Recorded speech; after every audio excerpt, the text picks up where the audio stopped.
The Deferred Sales Trust, or sometimes just referred to as the DST, is a trust that purchases the seller's property and then resells it to the ultimate buyer.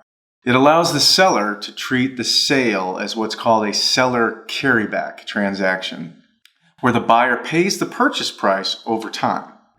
The language in the trust documents and the purchase documents, often referred to as the DST Note, between the trust and the seller, cause the seller's income tax, otherwise that would be due on the sale, to be deferred until the seller actually receives the money from the trust. After the asset is sold by the DST to the ultimate buyer, the trust may invest the funds in any asset of its choice. There are no investment restrictions, and there's no time frames for which investments can be made. Just about any asset that is subject to capital gains taxation can be deferred using the DST. These assets include rental properties, primary homes, commercial properties, private stocks and bonds, family businesses, and even insurance policies that need to be sold for cash. Most common types of asset sales using the DST are the sale of real estate and the sale of business.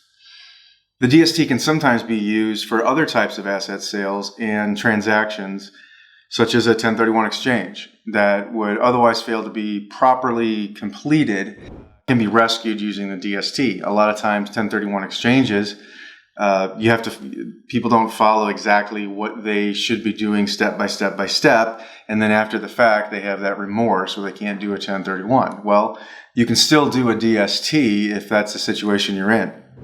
Another type of transaction would be the refinancing of a note receivable from a third party.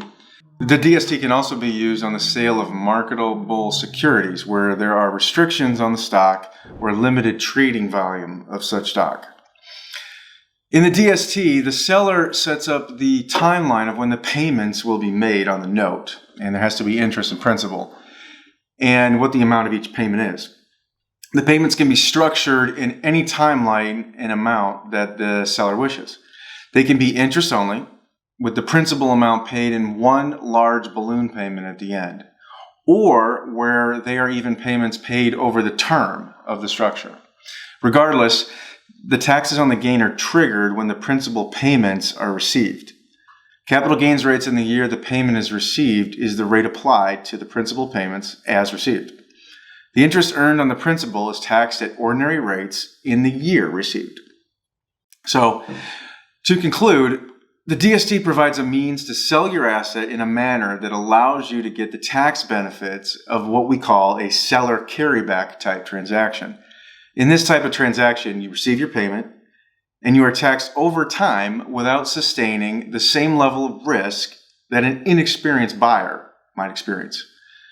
During this time period and until the installment payment is fully paid, you can have the advantage of having a larger amount of cash working for you in order to achieve more value over that selected installment period. Remember, you get to select that yourself.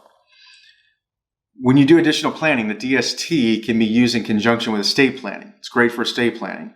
And it can be used with other types of planning devices to allow you to transfer the assets to your heirs.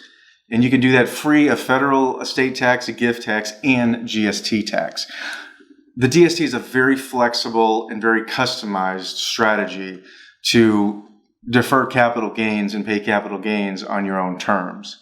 And it's something that I think is a great tool, and we use it for our clients all the time.